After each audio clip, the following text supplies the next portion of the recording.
TP Mazembe were the worthy winners of the 4th edition of the CAF Women's Champions League. And the question at this stage is, who is strong enough to dethrone them? Well, we found her, ladies and gentlemen. Jessica Antidiski Chidima is in the building with us. Hello, Jessica. So nice to have you back. So good to be back. I'm so glad that I kept the name Chidima. Haven't lost it. Very happy to be back.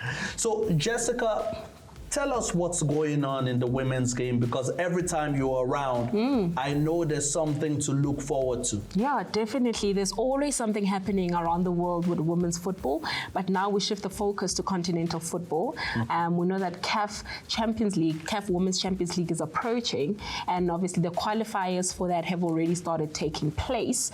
We know that so one of the teams has actually made it advanced already with the current games, USFAS.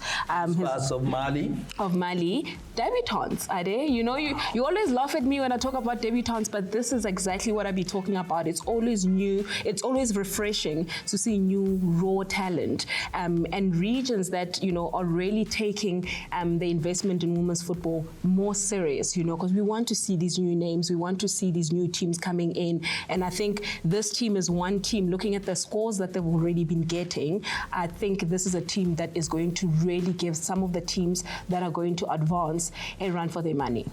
So the determined girls, we hear they were upset by Absolutely. USFAS. They were, and they finished last. This is a team that we never anticipated to see them finishing right at the bottom, you know. This is one team we really anticipated that they will advance. But I always speak about, you know, the new teams that are coming in, they've got more to prove and they've got more to lose. You know, everybody's always trying to make sure that they can advance on continental football up until they reach, you know, CAF Women's Champions League, where they're representing their regions. So I am not too sure what could have probably happened with the technical planning for determined girls, but I think there's a lot of work that needs to be there, because it's really upsetting to see such a good performing team throughout the year to, you know, finish last in their group.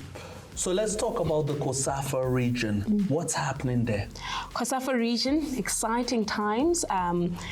I mean, you know what? I've seen some interesting teams here, Ade, and I before we actually get into the COSAFA region, I just want to explain, you know, maybe to the viewers in terms of how many teams are then going to represent their regions, you know. Okay. We're going to have a total of 8 teams that are going to be representing their regions. We already see one, which is already in. USFAR is already in, of Mali. And then we are going to also see the reigning champions, which is TP Mazembe.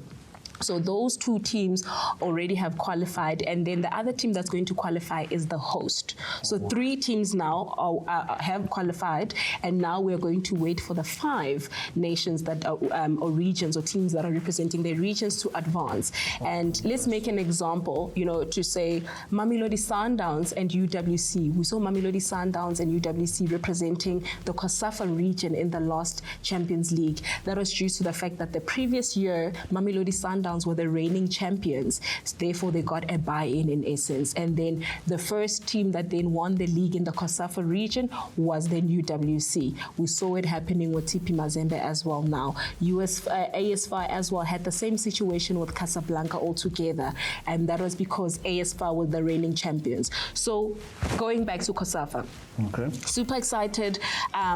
We see Mamelodi Sundowns obviously in that, and this is a very popular team that we've seen. They've won it before, they've won it twice, they've finished in as runner-ups, so they know the intensity of the game. However, there's a lot of changes that have been made to Mamelodi Sundowns. We know that they are coming into this now with a new coach, a coach that hasn't really played continental football with the girls. We also have a lot of new names that have then joined Mamelodi Sundowns.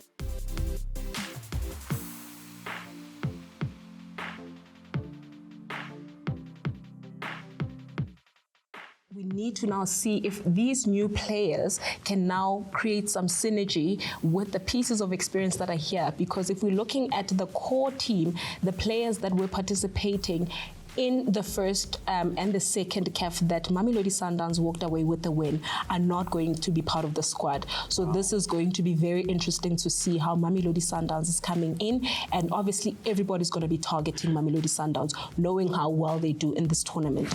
Another team I want to talk about is Gaborone United ladies. Looking at their performance, definitely a team that, you know, a lot of people need to look out for. Happy for them, especially in this region. We do see that Botswana does have, you know, a good league in essence with good talent, but it never really progresses far. And I'm hoping in this group that they are in, they look to me to be one of the most comfortable teams to perhaps progress, you know, to the final stages. Young Buffaloes, a team from Eswatini, very strong, very pacey, very young. We saw them playing a friendly against TS Galaxy Queens in Mpumalanga.